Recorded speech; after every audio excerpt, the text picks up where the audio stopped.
Welcome back, ladies and gentlemen. This episode feels biblical because I've had a look at the camera and it seems there's a glare from heaven shooting down. Hopefully, it's hitting my face. But hey, it's not planned, but Jesus does like to play these sorts of tricks, doesn't he? You're looking at me and you're thinking, hey, what's that black shit all over your face? And it's only on my nose, so I don't know why you'd say it's all over my face. But it's actually a nose strip. And a lot of intellectuals are wearing these at the minute. A lot of hard workers, a lot of bros. All right. And I actually don't like anyone else that wears these on the nose, but I'm having such a trouble breathing because I've gained so much mass over the past 6 months that my lung capacity has decreased. And I think I've put weight on my nose. I've definitely put weight on my feet. I didn't even know you could do that. I've gone up a shoe size because I've gained so much weight. But it's kind of like a status symbol a little bit. Like, when people wanted to be fat back in the 1800s. Listen, I think it shows that you're a hard worker now if you can't breathe properly because you lift so many weights that you've managed to crush your rib cage to the point where you can't have a good night's sleep. Can you imagine if we could speak to animals, all right? And more specifically, bacteria, because I don't think they've got much to say that's positive, if I'm being honest, ladies and gentlemen. I'm thinking bacteria is kind of the scum. And I don't know if they're a hive mind thing or if they all have individual opinions. But if we manage to speak to these things, I'd be quite concerned that they'd be racist. But I do feel like in the future, bacteria are going to kind of solve our hunger problems. I think we'll all just have piles of bacteria that we eat and everyone will love it. But if we start talking to animals, I think the biggest thing that people are going to be shocked by are the dolphins. I bet you guys must have heard one of these fucking scientists intellectually suck off a dolphin. Oh, they're the smartest things in the world. Yeah, if they had fingers, they'd be better than us. I think it's all just a ploy so they can have sex with these animals because nobody kind of frowns upon when the girl climbs in the aquarium and gets raw dogged by fucking Shamu and friend. I know Shamu's a whale, but still, no one really cares about it. But oh god, when I get raped by a German Shepherd, it's all over social media. If we gave dolphins a translator and a microphone, I don't think they've got much to say. Sexual deviants disguised as intellectuals, and they can't even walk. Does that remind anybody of anyone? Hey? Stephen Hawking? Maybe? Okay. Did he always have the same voice, or did it get upgraded? I don't know. I should have probably looked that up before I brought this up, but I was watching a film called Swingers, and his voice answering machine was Stephen Hawking's voice. I'm sure it was. How crazy is that?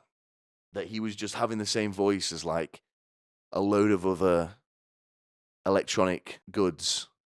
You'd have thought they would at least give the scientist that is breaking ground on black holes at least a distinguishable voice. Like if he's doing a speech and, someone leaves a message on a phone, on an answering machine, people aren't going to know if gravity is bending time or if they've got a meal reservation at 6 o'clock. But I'm sure when he gave his first speech, the scientist must have gone, we're going to fucking believe this guy. Are you sure? Oh, grody. I've been reading the news like I usually do, and something came across my desk that is so important that I need to talk about. And the news headline, dead animals dumped in front of shop. Now, that is a creepy thing to do. It's very peculiar. It's sort of something that you'd get as a side quest in Skyrim. But the thing that's really disgusting about this, and kind of impressive at the same time, is the pure volume of the dead animals. 50 hares, a barn owl, and a kestrel. and a partridge in a pear tree. Oh, go! Okay, but seriously though, 50 hares, a barn owl, and a kestrel. The barn owl and a kestrel. The 50. Let's start with the 50 hares. How do you even get 50 hares? You can't kill 50 hares in one day, and I don't even think I've seen 50 hares in my entire life. Is this person killing them and then freezing them for the big day, for the big night out where he dumps them all outside of a shop? It's truly a medieval sort of way to get back at somebody. You know what? Fuck it. I'm going to go down to that shop that didn't have any toilet paper the other day. I'm going to dump these 52 dead animals outside. I'd have to get lucky to kill a kestrel or a barn owl. I don't even know where these things hang out. It'd have to be a pure gift. I'd have to be walking through the park and just have to see a dead one, and then God knows how I'll get it home. But here's a quote from the article. We are a local community shop, and we are there to serve people. We are not there to clear up dead animals that somebody else has put there. Now, that's kind of the way they've said that kind of seems like they don't understand that someone's done this because they hate them. It seems like they think someone has mistakenly put these dead animals there, thinking that's where you put dead animals and they'll be cleaned up. But that isn't the case. Obviously, somebody has got a serious gripe with this Broughton farm shop, and they're wanting to do some serious damage. If you go to a shop for a pint of milk and you see 50 dead hares piled up outside, I wouldn't feel comfortable going in that shop ever again. I would have thought they somehow deserved to have all these animals piled up in the car park. But it only takes some mad freak who lives on a farm to do something truly disgusting that shocks everyone. Because these Just Stop Oil protesters who grow up in Surrey in a 5-bedroom detached house and never really had to worry about anything, they're just squirting orange paint on buildings that bankers use, and it gets cleaned off that day. I mean, that is amateur compared to scattering 50 dead hares, a barn owl, and a kestrel across a property. Feels very biblical, like earlier. I mean, there's a lot of Bible imagery this cast, ladies and gentlemen, and I don't know if they've done this for a ritual. It feels like they've actually done it more for someone in the underworld to punish the owners of the shop. Not really a thing for us to worry about or for it to impact. It sounds like really someone in hell has just got a message that they've delivered with these animals, and they'll punish them accordingly, I'm sure. Also, I just wrote down, this is the sort of crime you could see that fella off of that Raven game show doing. The guy with the cape. I don't know. For these three warriors, the knowledge of what lies beyond these gates fills them with trepidation. But the big thing I wanted to talk about today, ladies and gentlemen, is pornography. Right? Everybody watches it. I think only religious people maybe don't, and then still I do not believe a lot of them. You can almost feel it corroding you while you're watching it. I mean, I was browsing the other night on one of these websites, and they have categories for women. I never knew that. So I did a bit of perusing, and it was beautiful. All the video thumbnails were like women in warm baths, beds with rose petals on and candles lit. All the titles were like sensual, romantic. Then I went back onto the video that I was watching. Teenager gets thrown out of window in Russia, and it didn't feel right anymore. But porn niches are quite a weird thing as well, aren't they? It's so specific, and there's such weird things. Like, is it a chicken or the egg scenario? Did people always find cereal being eaten out of body cavities hot? Is it a sort of penicillin scenario where some freak was just walking and tripped up and accidentally spilt a pint of milk in a lady's ass. Another weird thing that I've noticed about porn, right, is the interviews after the porn videos. Now, if you don't know what I'm talking about, this video isn't for you. So just turn it off, stand up, and go and hug a loved one, all right? And maybe read some of the Bible, okay? Still, yeah? I'm going to keep referencing that holy book this whole episode. And this isn't for every porn that they do this for. It's only the real horror shit. It's only the real horrific stuff, it seems. And I do a lot of research, so I'm looking at everything to try and give you guys the best information and analysis. Why are they interviewing women after a 40-minute humiliation?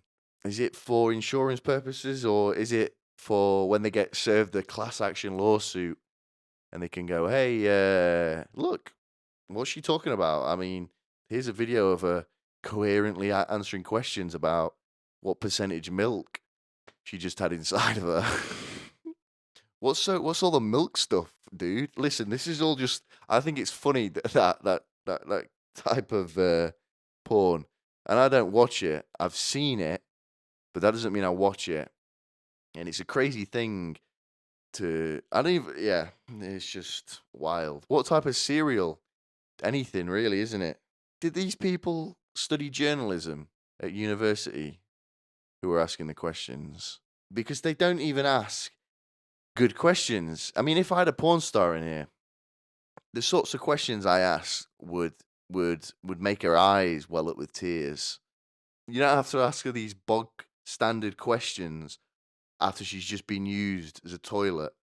They're always after the incident as well. And I'm going to call it an incident because a lot of this stuff, I mean, seriously, it is strayed so far from God's light that you can't call it anything other than an incident, all right? Why not interview him before and then after, right? Let's try and get two sides of the coin here. The ones after, they look like those mujahideen hostage videos where they get people to read off like a script. Hello. We are getting very fed and playing lots of sports every day. They treat us so well here. Let me reiterate, they are very nice. These are really nice people. Can I just say that again? Porn as well. I was on this website, and I'm not trying to sound like a freak. I can understand, but think of me as like a war journalist. I've just seen a genocide. I watched it. I was reporting on it, but I didn't do it. Okay? Somebody's got to be there in the eye of the storm, measuring the tornado's stuff. And that's me. All right? I've done all this shit for research for you guys. So don't think in your head that I'm a freak, because I'm not a freak, okay? But I was on a porn website, and the specificity of the categories that you could pick. There's a lot of stepmother, stepsister type porn. I don't know if it's the same with girls having a stepbrother and stuff like that. But this website took it to another level. It was like you could customize how many people you wanted in this threesome or foursome. You could say, hey, can I have a brother, stepsister, uncle, and girlfriend? Or I don't actually know. Can I have 3 brothers and a dad? Oh, no. Too many boys. Can I have 1 daughter, 3 stepdads, and a mum? Oh, no, probably not. It was like making a fucking slush puppy, the amount of shit that you could put on. And it's going to get to a certain point where the things that men are going to need to achieve an erection will be so horrific that when they're said out loud to the female that he's just brought home, she will pack up and she will leave and never speak to him again. You know, sort of stuff like, yeah, can you just break my arm?